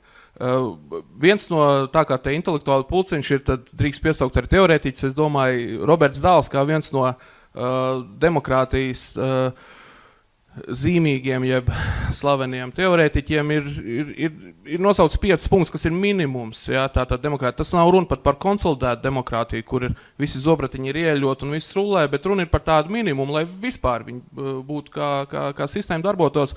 Viens no šiem punktiem ir, ka lai demokrātija strādātu, funkcionētu, sabiedrībai ir jābūt ar apgaismotu izpratni. Tātad nevis vienkārši jāzina, bet jābūt tiešām zinošiem par to, ka viņu priekšā viņi zina izvēles, viņi tiešām spēja orientēties, ka šīs izvēles viena vai otra nesīs viņiem noteikti labumu. Un jautājums tagad ir, lai cik mēs pozitīvi spriest viens par otru un par Latvijas iedzīvotājiem kopumā, vai vienmēr un visos jautājumos mums būs šī apgaismotā izpratne? Protams, ka nē, un tas ir normāli. Vai man ir jāpārzina viss, kas notiek kibernētikas sfērā? Noteikti, ka nē. Būs kaut kāda uzticēšanās faktors, tāpēc mums arī ir demokrātijā, mums ir pārstāvi, mēs ievēlam. Un te drusciņi iet tā, varbūt sākumā ar to prezentāciju bija tā saikne, ka līdzdalība labi, un tagad es arī šurp atnākot jokojot teicu mūsu oponentiem, tad mēs pret demokrātiju, jūs par demokrātiju. Un, protams, šīs ir galējības. Es esmu par referendumiem. Jautājums jau ir, cik daudz, par kādiem jautājumiem. Referendums kā tāds, protams, ka ir svarīgs demokrātijas instruments. Līdzdalība. Protams, ka ir nepieciešama līdzdalība. Referendums jau nav vienīgā līdzdalība. Pat tiešās demokrātijas elements referendums nav vienīgais. Tiešās demokrātijas vēl ir citi. Es domāju, tas, kas pie kā Latvijā ir jāpiestrādā starp šiem 2 elementiem, viens ir vēlēšanas, viens ir mūsu dalība vēlēšanās, viens elements būtu šī referenduma, bet pa vidu ir tik daudz ceļu, kanālu, kā ietekmēt lēmumu pieņemšanas procesu politikā. Un, manuprāt, ka tomēr šie kanāli ir izveidoti. Jautājums ir, cik daudz sabiedrība tos izmanto. Un te, protams, ir par to, cik mēs viens otru iedvesmojam šos kanālus izmantot. Un neaiziet līdz šai. Manuprāt, referendums ir tāda galēja forma. Vai mēs varam mainīt satversmi? Mēs varam. With the people. Ja, tad mēs cilvēki lemjam. Tā vara pieder mums. Bet vai tam ir jābūt tādam, ka kaut kāds vējš papūš, mums garastāvoklis mainās un mēs tagad mainām kaut kādas svarīgas lietas satversmē? Nē. Līdzīgi arī referendums, tas, ka ir kaut kāds zināms apgrūtinājums, lai būtu. Tad otrs mans punkts ir, protams, tas nebūtu esies tagad nepieminēt Krievijas faktoru. Par drošību. Mēs runājam par drošību šeit. Ieskatāmies Latvijas nacionālās drošības koncepcijā, Krievija tur ir pieminēta. Un arī tas konteksts ir, es vēlos paplašināt, ne jau es to izdarīšu, tas sen to ir izdarījuši daudz teorētiķi, drošības sfēra kā tāda sen jau ir paplašināta. Mēs runājam tikai par militāro sfēru. Mēs runājam vienkārši par valsts funkcionēšanu, par tais pašos Latvijas konceptuālajos drošības dokumentos ir minēts, ka Latvijai ir jābūt neatkarīgai, demokrātiskai valstī, kurā darbojas likuma vara. Ja mēs esam atvērti, un mēs esam atvērti, skatāmies, kā mūs vērtē Freedom House, mēs esam 3. vietā 29 valstu grupā tajās, kas ir tā saucamajā demokrātiskajā tranzītā, tātad no autoritārismu uz liberālo demokrātiju. Reportieri ārpus robežām vai bez robežām. Mēs esam 24. brīvākā valsts mēdīju brīvības ziņā. Mēs varbūt sevi kritizējam, un tas ir pamatot un vajag, bet mēs jau esam atvērti. Lūk, un te ir blakus valsts, kas ir autoritāra, kas nerūpējas ne par mēdīju brīvību pie sevis, ne par demokrātiju, ne par pilsoniskās sabiedrības attīstību, ne par kaut kādu pareizu referendumu izmantošanu savā valstī, kuras mērķi, mēs redzam, kādi ir Krievijas mērķi, ir bijuši Ukrainā. Un te nav runa, tad, ja mēs apgrūtinām kaut kādus noteiktus elementus paši savā politiskajā procesā, tad tas nenozīmē, ka mēs vēlamies ierobežot demokrātiju. Nē, mēs vēlamies to aizsargāt. Un demokrātijā ne tikai tiesības sev aizsargāt, bet pienākums. Šīs referenduma jautājums nav skatāms ārpus mūsu tāda vēsturiskā konteksta, noteiktā brīža, kur mēs esam, un no ģeopolitiskās situācijas. Ja mēs atrastos te pašā Šveicē, iespējams, es runātu kaut kāds cits lietas. Ja mums jāspriež par konkrēto Latviju, par konkrēto situāciju, ar konkrēto kaimiņu valsts Krieviju, kura ir uzlikusi sev par mērķi īstenot informācijas kampaņas kaimiņu valstīs, tā skaitā Latvijā. Tas ir lasāms arī viņu oficiālos dokumentos. Tas ir redzams, ka viņi tiešām to īsteno. Tā nav tikai komerc prakse, ar ko nodarbojas Krievijas mēdī šeit. Tāpēc referendumiem jā, bet par daudz referendumu ir slikti Latvijas drošībai. Tas nenozīmē, ka mēs ierobežojam demokrātiju, otrādi mēs to mēģinam aizstāvēt. Paldies!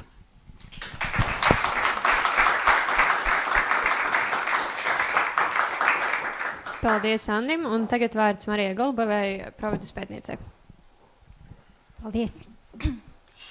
Pat cik jau vairāki runātāji definēja visu, ko ir iespējams definēt, es laikam iztikšu bez definīcijām. Es sākšu ar to, kāpēc, manuprāt, pat cik pārpuse diezgan izteikti argumentēja un izmantoja, manuprāt, visus veiksmīgus argumentus. Es jau varu atļauties pārstāvēt arī pretpusi pietiekoši pārliecināti, respektīvi sākt ar tādu nedaudz pretpolu pretnostatīšanu, jo daudz tika runāts par populismu draudiem pēc būtības. Kāpēc nevar balsot par budžetu, kāpēc nevar pasludināt karu caur referendumu?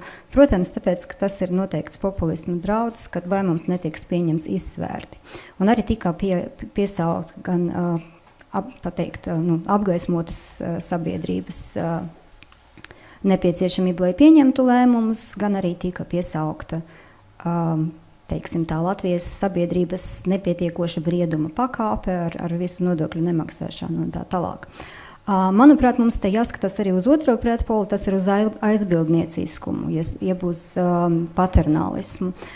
Zināmā mērā mēs līdz šim skatījāmies uz populisma visādām iespējām, kas ir iespējams tiešām ap referendumiem, bet mēs neskatījāmies uz to, kas tieši pieņem lēmumus par to, kam būtu vai kam nebūtu jābūt tiesībām pieņemt lēmumus, un pēc kādiem kritērijiem šie cilvēki skatīsies, vai iedzīvotāji vai pilsoņi ir vai nav nobrieduši, lai pieņemtu lēmumus referendumos.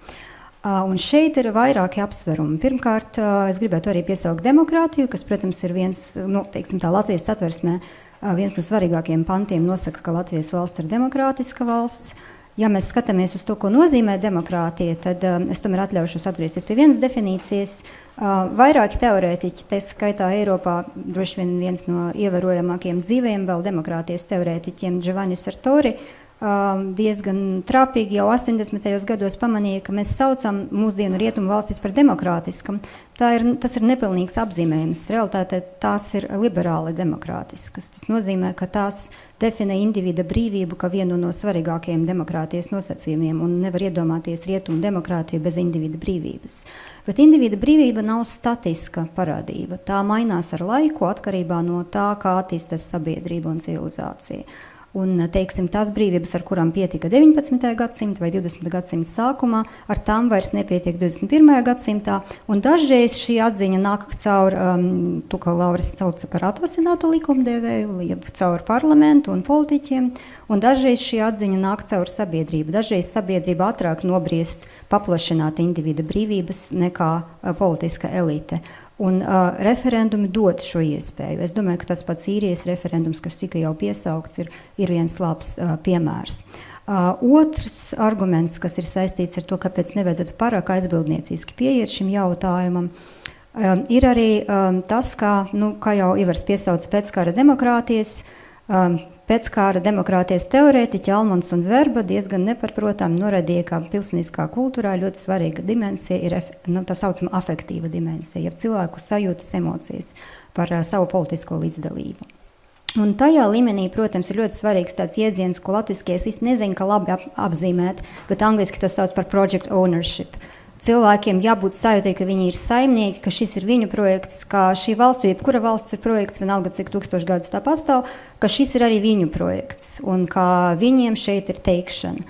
Man šķiet, ka referendums ir viens no lieliskākajiem veidiem, kā palielināt Latvijas drošību, jo tieši tās dod iespēju cilvēkiem sajust, ka viņi ir saimnieki. Arī tādā gadījumā, ja tas ir, kā Ivars teica, placebo efekts, ko izdomāja, lai kaut kāda veida atspēkotu vilšanās, kas nāk ar labklājības valsts sagrāvi zināmā mērā rietumu civilizācija. Pat, ja es piekristu šim skatījumam, es nedomāju, ka tas kaut ko mainītu, jo afektīva šī emocionāla sajūta, ka es esmu saimnieks savā zemē un lūk, es pieņemu lēmumu par svarīgu jautājumu. Es personiski piedalos referendumā, nevis manis ievēlēts pārstāvis pieņem šo lēmumu. Tas ir ārkārtīgi svarīgs, manuprāt, tāds apsvērums.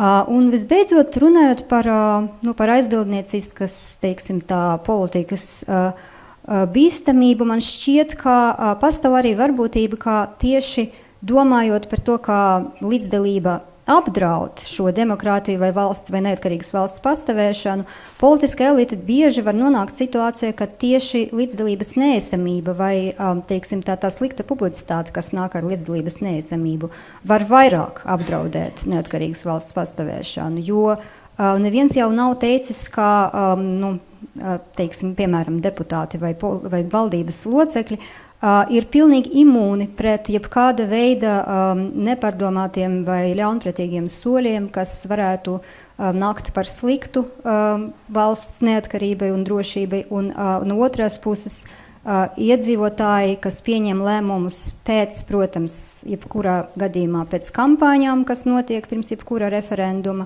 varbūt iespējams ir spējīgi saskatīt šos draudus labāk. Turklāt, runāt par apgaismotu sabiedrību, kas ir spējīgi pieņemt lēmumus, man šķiet, ka mūsdienas pastāv visas iespējas diezgan plaši apgaismot sabiedrību attiecīgā jautājumā pirms referendumiem, jo ne jau tikai Krievijā var izvērst kampaņas. Mūsu sabiedrība un tās apzinīgie pārstāvi, man šķiet, to arī ļoti spējīgi darīt. Paldies!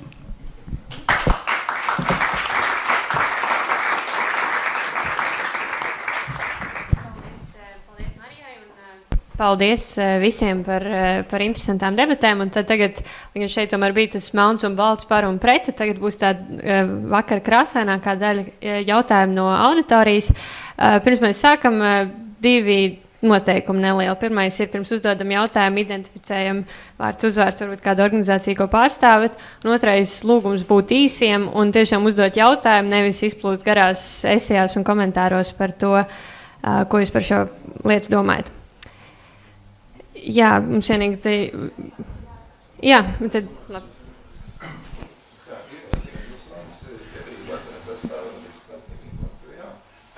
Mēs esam ierosinājuši apstiprinājuši likuma projektu par šo grozījumu atcelšanu, tā kā jūs visi varat parakstīties Centrālā vēlēšana komisija izsludinās.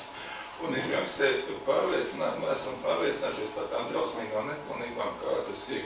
Tātad, pirmkārt, runājāt jūs par referendumiem. Referendumus izsludina prezidents vai Saeima. Bet domājāt uz to procesu, kad vēlētāji dod Saeimai obligāto likuma projektu. Vēlētāji dod obligāto likuma projektu, mudina Saeimu strādāt. Tagad ir, mana balss, bet tas ir tikai petīcija. Saeima var viņu skatīt vai neskatīt. Tātad jautājums ir tāds, vai ne? Jūs noliedzat, ka vēlētājiem vajadzētu iespēju ietekmēt Saeimu. Sakiet, lūdzu, pēc kara, cik ir bijuši tādi vēlētāji ierosinājumi, izņemot to provokāciju, kas ir Krievu valoda. Tālāk, vai ne, mums ir satversmē pieņemta preambula. Ir pieņemts krimināla likums, grozījumi. Tad par parakstu vākšanu 10 gadu cietumā. Par ko jūs baidaties, lūdzu? Tātad šobrīd Saeima ir pateikusi, kas nevar savākt 155,000 piekritēju. Ļausim varbūt runātājiem atbildēt uz uzdotiem jautājumiem, kurš jūtas. Jautājums ir, cik ir izņemot to provokāciju ar Krievu valodu? Cik ir bijuši tādi referendumi? Nav. Tāda nav bijuši vispār. Vai izsludina prezidents vai es... Labi, tad jautājumu pats arī atbildēt. Šeit panelim vairs nav ko piebilst. Vēl kādi jautājumi no auditorijas?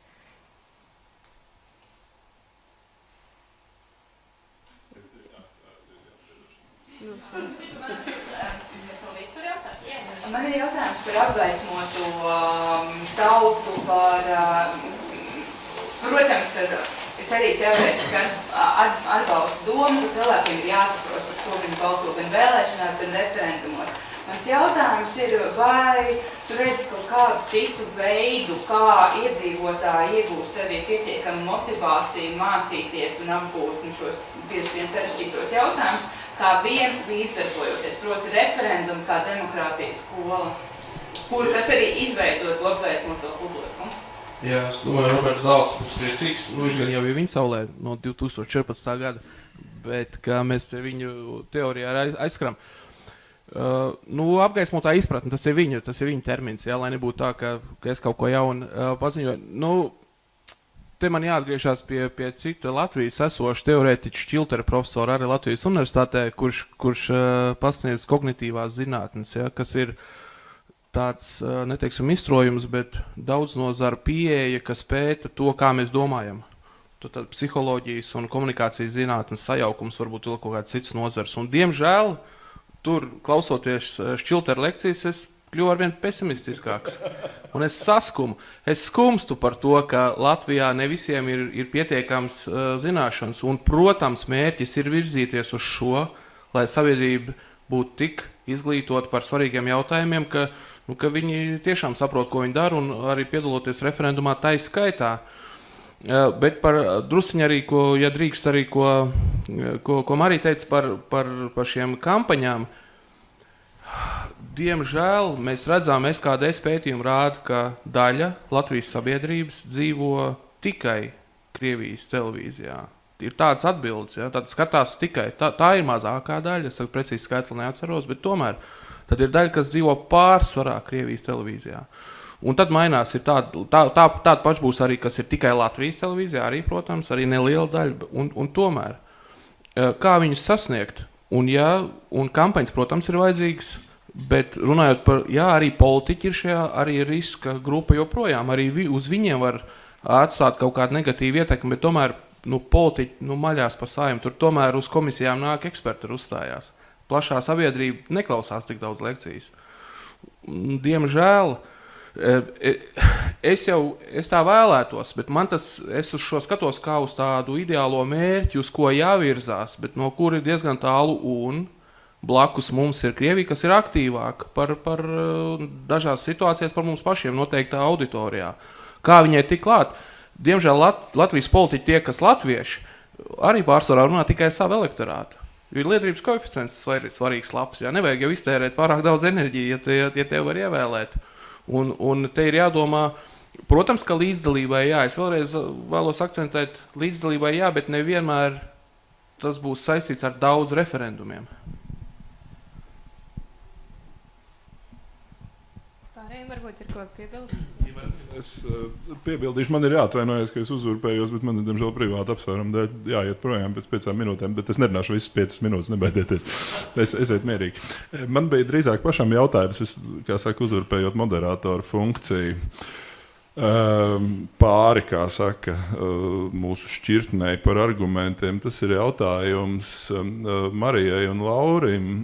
Proti, piemēram, tas ir arī tas, ko Redisona kungs tika piesaucis. Augstākā tiesa, kā mēs zinām, novērs referendumu par pilsonības piešķiršanu nepilsoņiem. Vai jums liekas, ka tas bija slikti vai ka tas bija labi tajā mirklī? Es vienkārši tādu plus vai mīnus. Otra lieta Marijai jautājums par šo ownership, project ownership.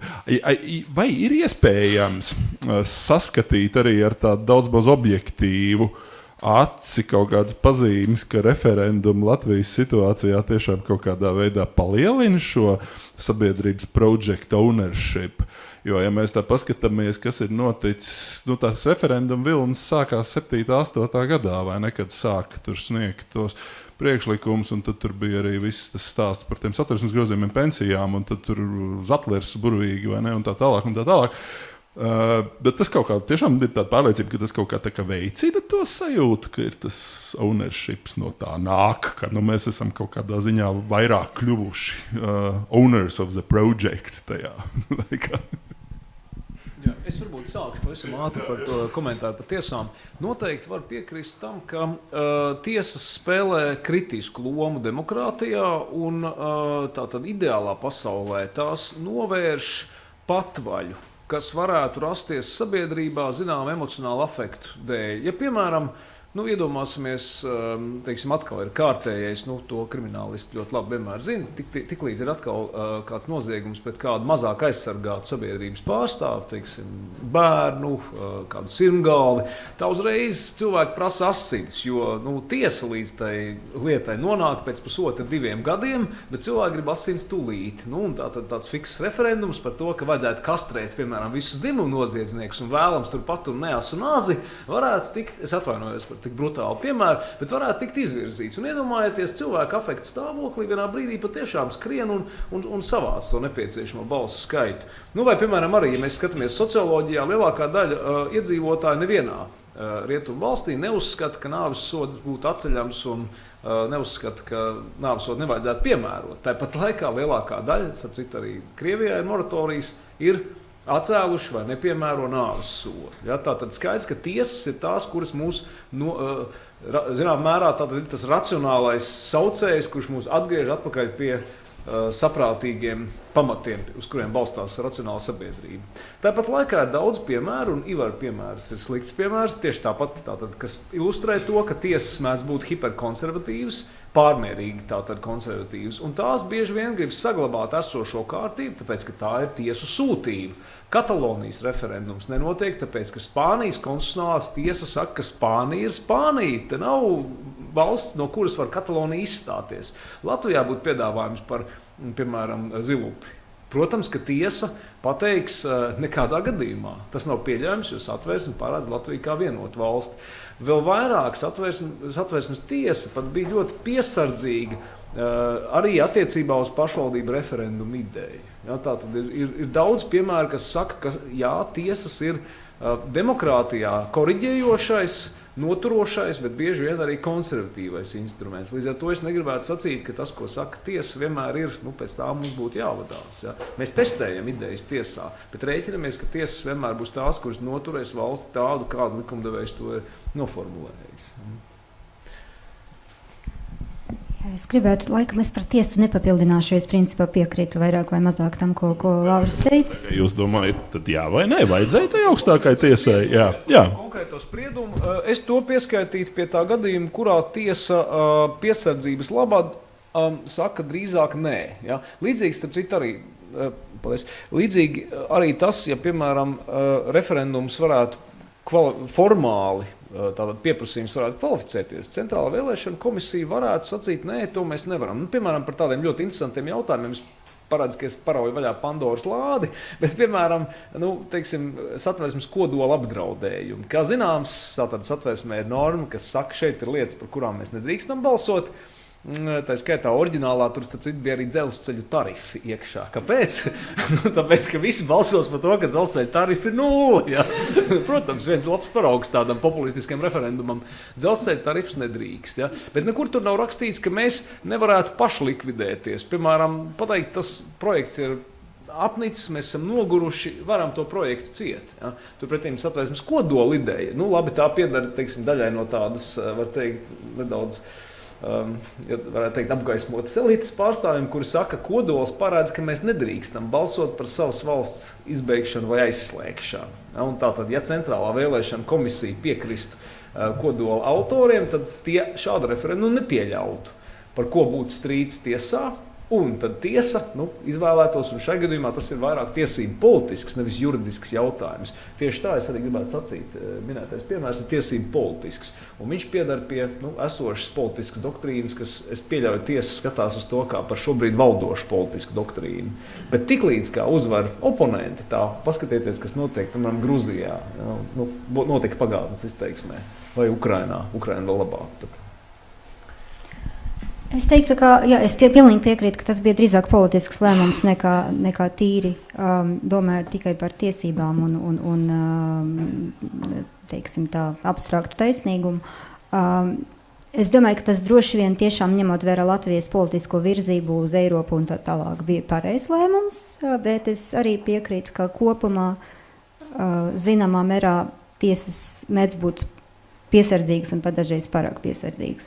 Bet tavs otrais jautājums man godīgi sakot, mani uzruna daudz vairāk, un tas ir par to afektīvo un project ownership. Es godīgi sakot nešaubos par to, ka, piemēram, 2011. gadā mums tikko Iveta radīja bildi no oligarhu kaputsvētkiem, ka tas bija project ownership moments. Tāpat kā, piemēram, tā saucamā lietussargu revolūcija, kad cilvēki pulcēs ļoti sliktos laika apstākļos, lai izteiktu savu protestu, man šķiet, ka šis bija project ownership moments. Mēs varam dažādi vērtēt, cik tas bija, teiksim, efektīvi, lietderīgi un tā tālāk, bet tas arī, kas notika pēc prezidenta Zatlera rīkojuma un pēc tā referenduma arī, kad Saeima tika atlaista, un pēc vēlēšanām, man šķiet, ka šis arī bija project ownership moments. Es neteiktu, ka tas uz visiem laikiem palielināja visu iedzīvotāju iespējas piedalīties lēmumu pieņemšanā, bet tas arī, man liekas, nav tas mērķis. Mērķis ir ik pa laikam atgādināt un dot šādas iespējas.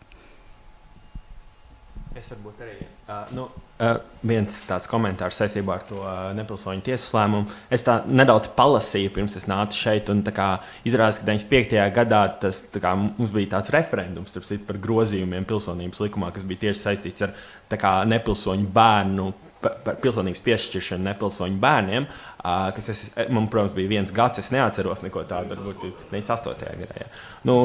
Tad teiksim, tajā kontekstā tas referendums bija tās ļoti tūs, un tad nav īsti arī tā, kā jūs sakat, ka mums vispār nav referendumu ne par ko bijuši, tā kā daudziem bijuši. Bet, nedaudz, bet kaut kādi referendumi ir bijuši. Bet tajā kontekstā tieši, viņš bija tāds, ka tur 2-3%, kas nobalsoja par, ka mēs tomēr dodam nepilsoņu bērniem Latvijas pilsonību, ka nav tā, ka piedzimst Latvijā un paliec nepilsonis. Man liekas, tā nepilsoņu problēma šobrīd politiskajā situācijā būtu daudz sliktāk, varbūt daudz vairāk debats izraisīt nekā šobrīd, ka mēs tāda sajūta rodas, ka valsts gaida, ka tā nepilsoņu problēma vienkārši pazudīs, tāpēc, ka pēc 45 gadiem vairs nebūs neviens nepilsonis Latvijā.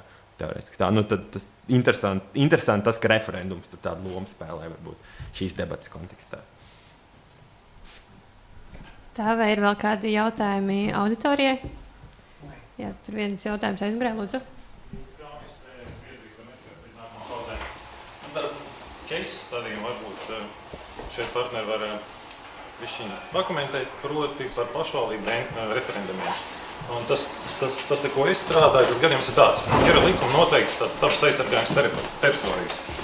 Un mēs zinām, ka tur mežus izcēr visapkārt diezgan strauji, un ir kaut kādi parki, kas ir saglabājumi nākamām paudzēm. Un es sadaros pats ar vienu no mūsu pašvaldībām, kur tā saprašana iedzīvotāji, drīzāk, ka tas ir apgrūtinājums, mēs tur nevaram cirst un tā. Un pašvaldība sarīko sapulci. Vai mēs esam ar mieru tur aizsargājums kāpes izlīdzināt tur un pārtaisīt pa kapu. Kaut gan tās kāpes ir 1% Latvijas teritorijas. Un cilvēki paceļ rokas, jā, tie zaļie trakie, viņi mums neļauj kapus taisīt. Lai gan zaļie ir piedāvājuši 5 citas vietas, kur var taisīt kapus, kur nav nekas jālīdzina, tur vienkārši jānorganizē transports. Jautājums ir, ko darīt, lai šādās situācijās, kad likuma kaut kas ir noteikts, kad tā teritorija aizsargājuma tādas darbības, piemēram, kāpās nav kā kapu pieļaujams, lai tas neaizlauc tam, ka cilvēki iztais referendumu kopsā līdzinām un mēs esam par. Iedzīvotāji par, un tas tiek izmantots vidas ministrijā kā arguments, lai šo pretiesisko ieceru stundītas priekš. Paldies. Jautājums, kam ir adresēts tieši? Kurš jūtās pietiekami? Vai kāds jūtās pietiekami?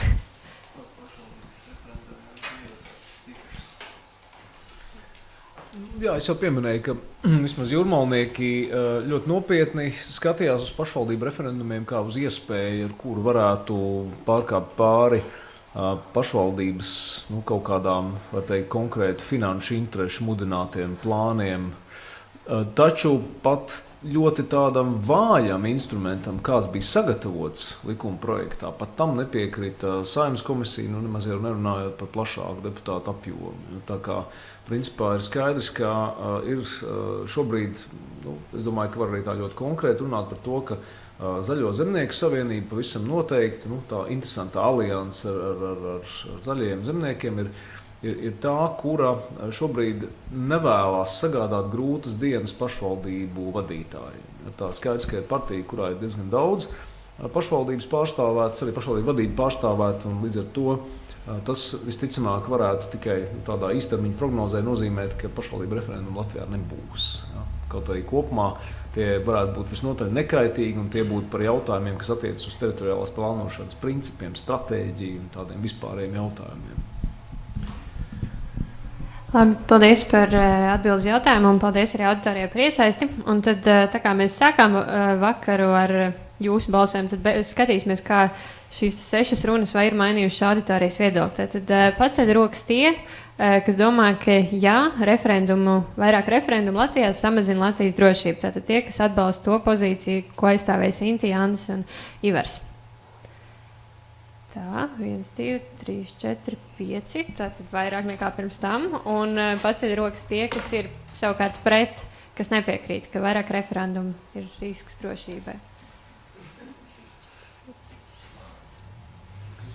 Arī ir vairāk. Tātad, principā sanāk, mums pirms tam arī bija vairāk, kas atturējās. Tātad debates savu mērķi ir sasnieguši, cilvēki ir sākuši domāt, un cilvēki ir izvēlējušies savu pozīciju. Pirms tam viedokļi nebija, tad tagad jau ir kaut kāds viedoklis, kas vienmēr ir labi. Tad vēlreiz paldies visiem runātājiem, paldies arī Providus par sadarbību, un tiekamies nākamajās debatēs.